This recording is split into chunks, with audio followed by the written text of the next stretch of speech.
にちは、とびっこめだかです。最近は暑い日が続いていますね。こちらはこの前屋根をつけた水槽です。今は日差しが強いのでよしずをつけています。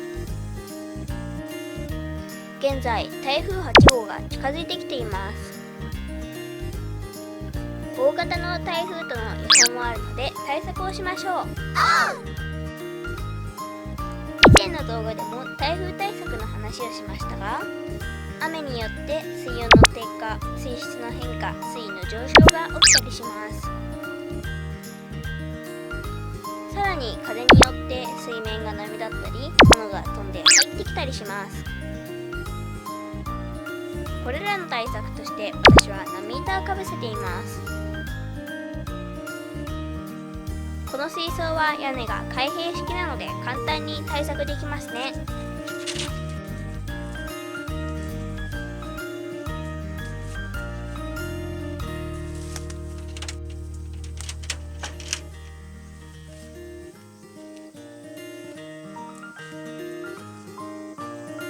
あとは飛んだり開いたりしないように重りを乗せます。